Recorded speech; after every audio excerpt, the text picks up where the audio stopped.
Hi, I am Akem Shonamul Islam, and today in this presentation I will try to give a rundown and relate how ASM Chemical Industries Limited's various operations relate to a typical supply chain process, its drivers and its jargons. In general, a supply chain is a network between a company and its suppliers to produce and distribute products or services to a final buyer. Typically, the stages of a supply chain are supplier, manufacturer, distributor, retailer, and customer. Usually, the raw materials and various components to produce something is sourced from a supplier. The manufacturer's role in a supply chain is to set up the facility and run the production cycle. The distributors conduct the transportation of the product in bulk amount to various retail locations. The retailers, on the other hand, sell these products to the customers at a discrete and small quantity. The customers are those who usually generate the demand of a product in the first place. Among the chemical manufacturers of Bangladesh, ASM Chemicals Industries Limited fits as a manufacturer of mainly chloralkali products, and within their supply chain, they have further vertically integrated themselves to also be the distributor of these products.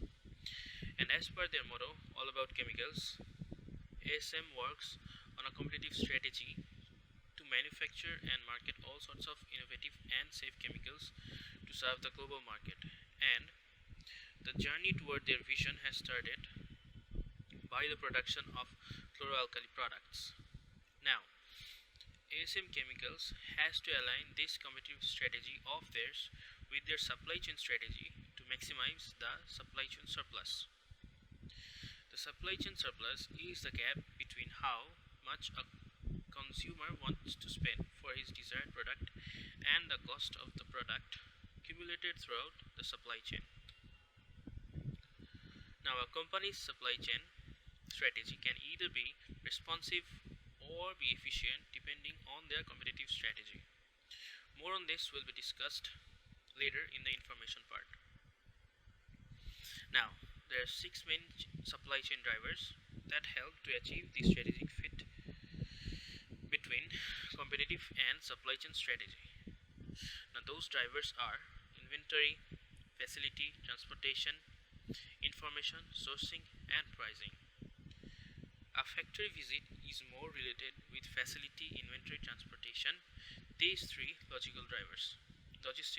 So, these three drivers will comparatively be in more focus in this presentation than the rest of these cross-functional drivers.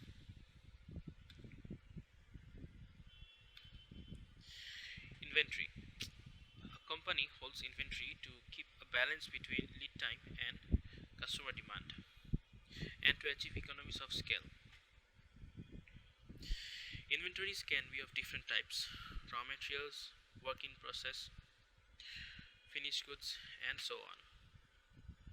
As for raw materials, ASM Chemicals holds the following shown in the picture for their various production plants. Among these, salt has its own storage godown, and from there it is transported through a conveyor belt to the brine processing unit. Lime also has its own godown. ASM Chemical Industries also produces most of their material handling containers through their container production plant. For these, they require LDPE, HDPE, and PPE as raw materials. The liquid inventory is stored in large storage tanks. Sulfuric acid, shown here, is only used for the chlorine production. The warehouse in the facility is mainly used to store solid category of inventory. Solid granular inventory is stored in units of sacks within the racks. The racks are mainly used as storage units. 6 story of racks constructs a column. These columns hold a kind of nameplate to identify the the type of inventory stored in them. The frequently stored products and components are to be primarily used for the mechanical and electrical purposes. Material handling in this warehouse is not automated. A human-controlled heister forklift is used to store and retrieve inventory from the racks stated before. Now, facilities are a key driver of supply chain performance in terms of responsiveness and efficiency. A company can gain economies of scale when a product is manufactured or stored in only one location. This centralization increases efficiency. The cost reduction, however, comes at the expense of responsiveness, as many companies' customers may be located far from the production facility. The plant setup in ASM Chemicals facility can be divided into two major categories: ones that are directly related to the production and the others that are in indirect relation. Schematics of flow diagram of some of these production plants are shown forth. The yellow polyaluminum chloride powder is mainly used for wastewater treatment and industrial water treatment. It is produced in two states: solid, powder, and liquid.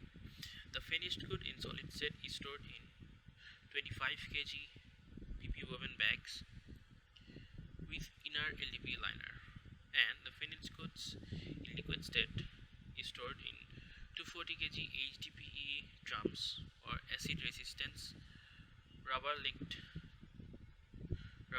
tankers. Now, the white polyaluminum chloride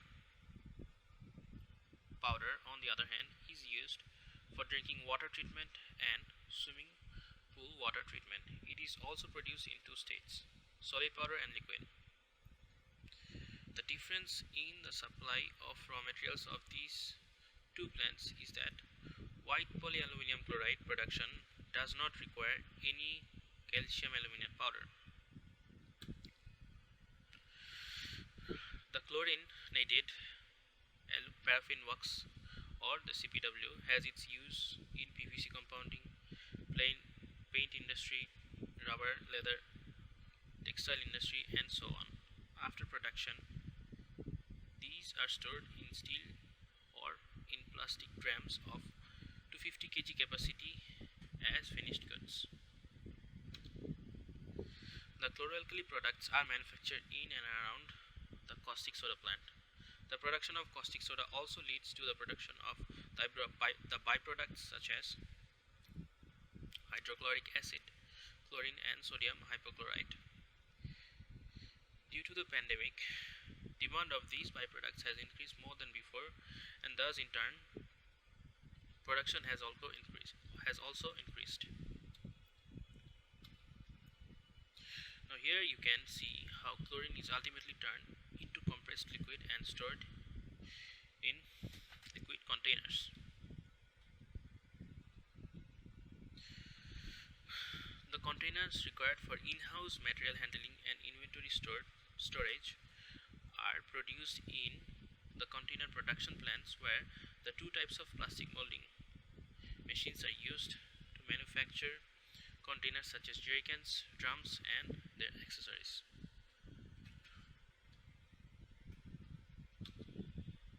Now, a facility layout is the arrangement of the machines and other equipments used in the facility. In a product layout, the machines, material, and others are placed as per the order of processing. It is mainly used when mass production and less job variety is required. On the contrary, process layout is applied when there has to be a high job variety and a small quantity of production. In this layout, machines are grouped together since mass production is required with concise production time. For most of the plants in ASM Chemicals facility, product layout is applied. And among these auxiliary plants found in ASM Chemicals compound, The three power plants combined supplies an amount of 22 megawatt power to run the entire facility. There are 5 boilers inside the facility that are used to produce steam, and all of these boilers are fire tube boilers. Water is sourced in utility plant by two very deep tube wells, and distilled and demineralized water is supplied to the other plants from the utility. Transportation refers to the movement of products from one location to other, and it plays a very crucial role as a supply chain driver to achieve either efficiency or responsiveness, as the products are rarely produced and consumed in the same location. For example, 7-Eleven Japan uses a responsive transportation system that replenishes its store several times a day so that the products available match customers' needs. Products from different suppliers are aggregated on tracks according to the required temperature to help achieve frequent deliveries at a reasonable cost. Supply chains use a combination of the following modes of transportation shown in the picture: trucks, railroads, package carriers, water, pipeline, intermodal systems, and air. Trucks with truckload or less than truckload are the main workhorses of the international supply chain. Alongside railways, they are the main way to move goods across the land in an efficient way. They are more often fitted with chassis that can hold standardized shipping containers.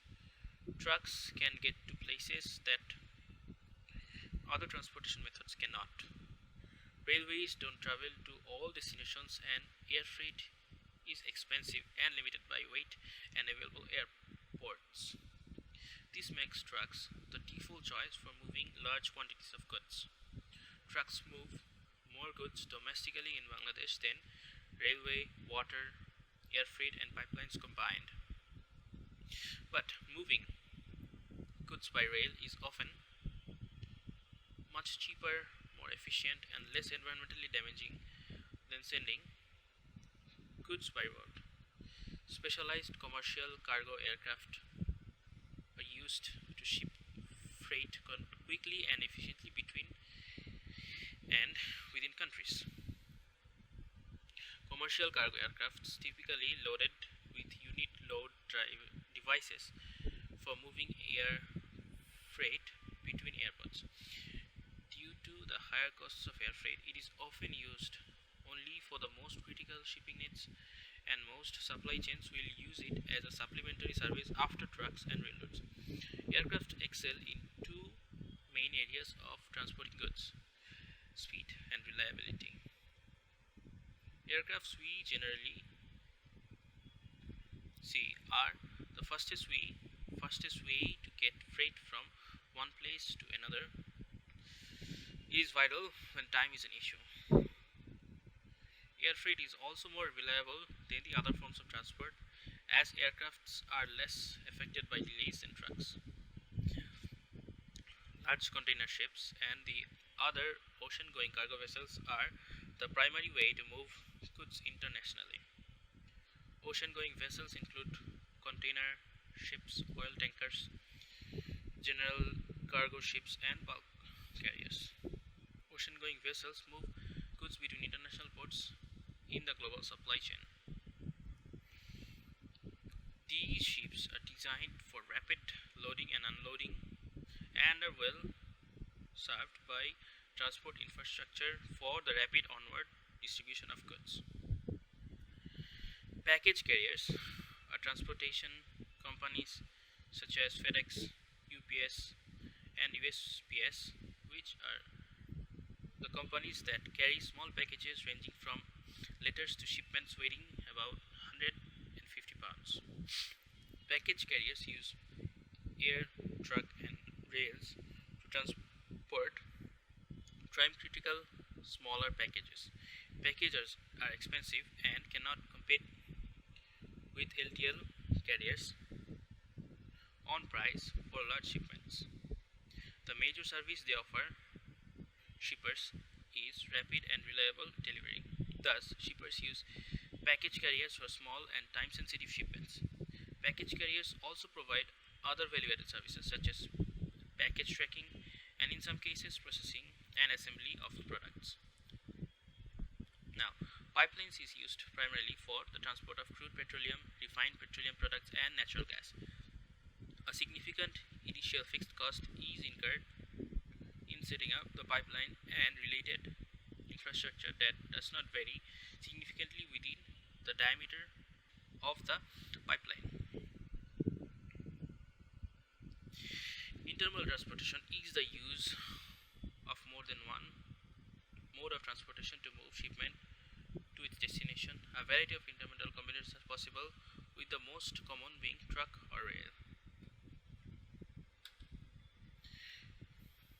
An intermodal transportation model combining water and truck is used by ASM Chemical Industries Limited to source most of their primary raw materials. For instance, salt is transported from Gujarat through large container vessels and truckloads. A monthly estimation of 500 to 600 truckload transport salt to Gazipur facility. An intermediate mode of lighter is used to transport from Chittagong to Naranganj to optimize cost. This is because water as a transportation mode is more cost efficient than trucks or rails. Thus, the large shipment of salt are passed through this intermediate stage. Again, it is cost optimization that requires salt to be outsourced internationally in the first place. This is because salt found in this country holds more impurity and would require to set up another refinement facility, which in turn would incur most costs. So, rather than setting up a plant, a good cost-saving tactic is to just outsource the salt. For inbound transportation of container cylinders, a procedure similar to that of salt is followed, excluding the stage of the lighters. This is because smaller quantity imports of containers incur an insignificant amount of saving which can be ignored considering other factors such as time and flexibility. The outbounds are destined for both in-country factories and the international buyer. Intermodal systems similar to previously stated systems are used to transport finished goods to dealers and LC holders. Information consists of data and analysis concerning facilities, inventory, transportation, costs, prices, and customers throughout the supply chain. Information is potentially the biggest driver of performance in supply chain because it directly affects each of the other drivers. Information presents management with the opportunity to make supply chains more responsive and more efficient. For example, 7-Eleven Japan has used information to better manage supply and demand while achieving production and distribution economies. The result is a high level of responsiveness to the customer demand while production and replenishment costs are lowered. Information technology related expenses are typically included under either operation expenses, typically under selling, general and administrative expenses, or assets. Manufacturers these days either follow make to stock or make to order as their production strategy. In the case of make to stock, the production planning is based on a sales forecast for a certain time, a year, 6 months, or a quarter. It is generally followed by companies that are trying to be more responsive with their supply chain strategy. Products that are at the starting of the life cycle require the make to stock policy to be followed. Make to stock is a push process where the push is generated by the manufacturers themselves. On the contrary, make to order is a production process where the manufacturer commences operations upon receipt of an order from a customer. Companies that adopt this approach may have raw materials to produce or assemble products, but not the final product itself. Make to order is referred to as a pull process since production is pulled by the customer demand. Products that are at the maturity stage of their life cycle require this type of manufacturing strategy. This manufacturing strategy also shapes the supply chain strategy to be more efficient. Now, this is the manufacturing strategy. The make to order strategy is followed by ASM chemicals. Since the chemical product they market are at the maturity stage of their life cycle, and also the demand here is generated first by the customer. As previously discussed, alignment of competitive and supply chain strategy is required to achieve supply chain's maximum surplus. As a supply chain strategy, responsiveness includes a supply chain's ability to respond to a wide range of quantities demanded, to meet short lead times, to handle a large variety of products, to meet a high service level, and it also has to handle supply chain uncertainty sometimes. These abilities are similar to many of the characteristics of demand and supply chain that lead to high implied uncertainty. The more of these abilities a supply chain has, the more responsible it is. A product that is at the incubation or in the earlier stages of its life cycle requires the supply chain to be more responsive. Responsiveness pushes manufacturing towards make to stock strategy. On the other hand, efficiency pushes manufacturing towards make to order strategy. Efficiency of a supply chain is the inverse of the cost of making and delivering a product to the customer. Increases in lower efficiency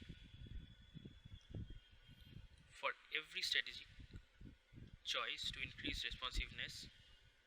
There are additional costs that lower efficiency.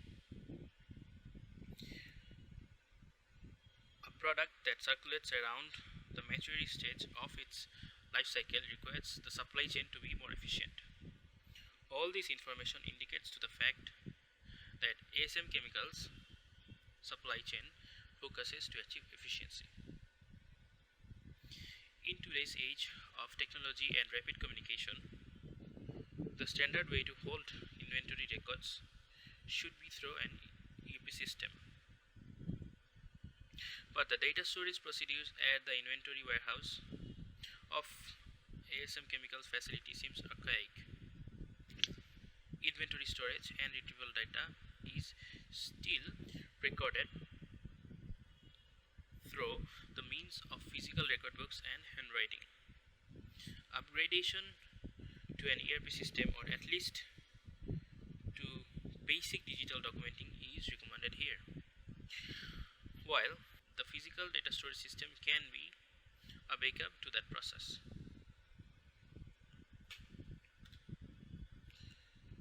Sourcing is the choice of who will perform a particular supply chain activity, such as production, storage, transportation, or the management of information.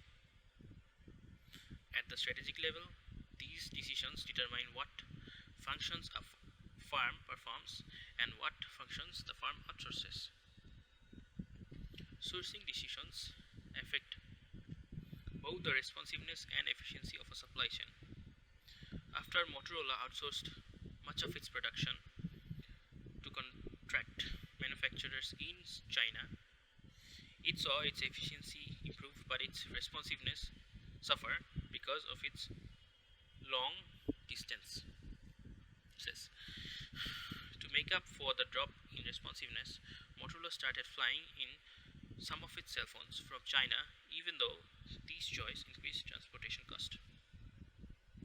Pricing determines how much a firm will charge for the goods and services that it makes available in the supply chain. Pricing affects the behavior of the buyer of good and service, thus affecting the supply chain performance. For example, if a transportation company varies its charges based on the lead time provided by the customers, it is likely that the customers who value efficiency will order early, and customers who value responsiveness will be willing to wait and order just before they need a product transported.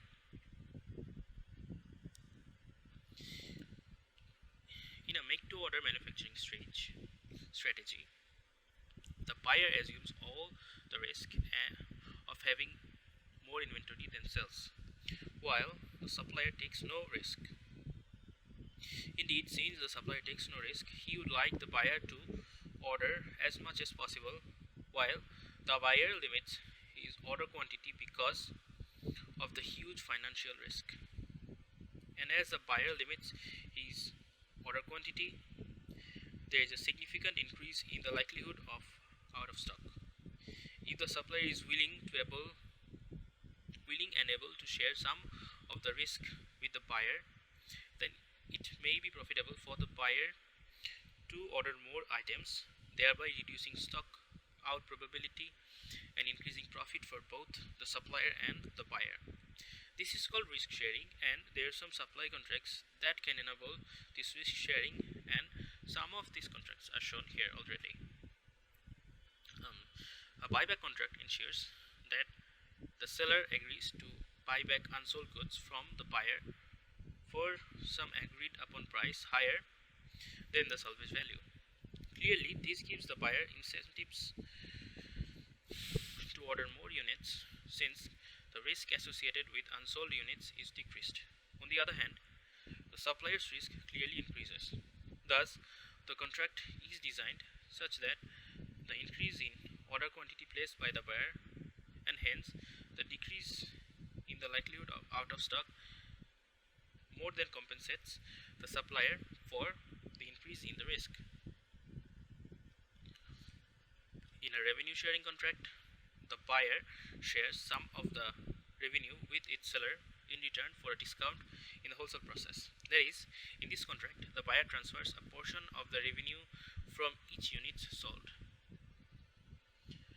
Quantity flexibility contracts, on the other hand, are those in which the supplier provides full refund for returned items as long as the number of returns is no larger than a certain previously agreed quantity.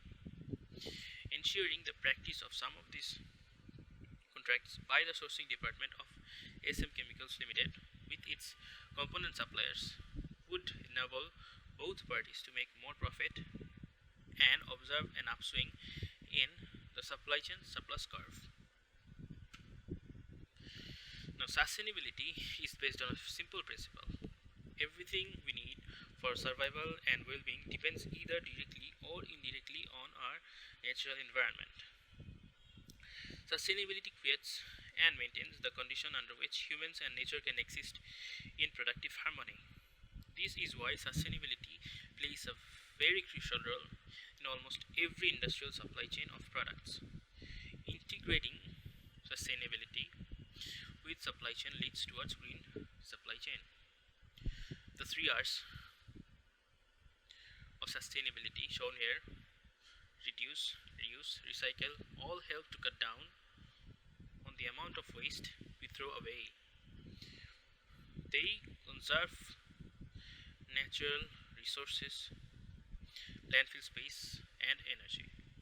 Plus, the 3 R's save land and money that communities must use to dispose of waste in landfills. Siting a new landfill has become more and more difficult and expensive these days due to environmental regulations and public opposition. The effluent treatment plant owned by ASM Chemicals features a key role in adapting sustainability within their supply chain network. Previously, the ETP was only used to convert wastewater to water releasable in the nature, but now it can also be used to reprocess that water as zero discharge liquid for further usage inside the facility. The flow diagram shows how this water plant reduces wastes, recycles water, and then repurposes it for reusing and releasing in the environment. Ensuring a safe and healthy environment for workers also paves the way to maximizing the supply chain surplus. Within the compound of ASM Chemical Industries Limited, I observed the presence of helmets, first aid kits, fire extinguishers in all the workstations to tackle hazards. There was also an open gathering area for the employees and workers for emergency situations. The overall essence of all the plants designed along with the work environment there gave a semblance of adequate safety and soundness. Thank you very much.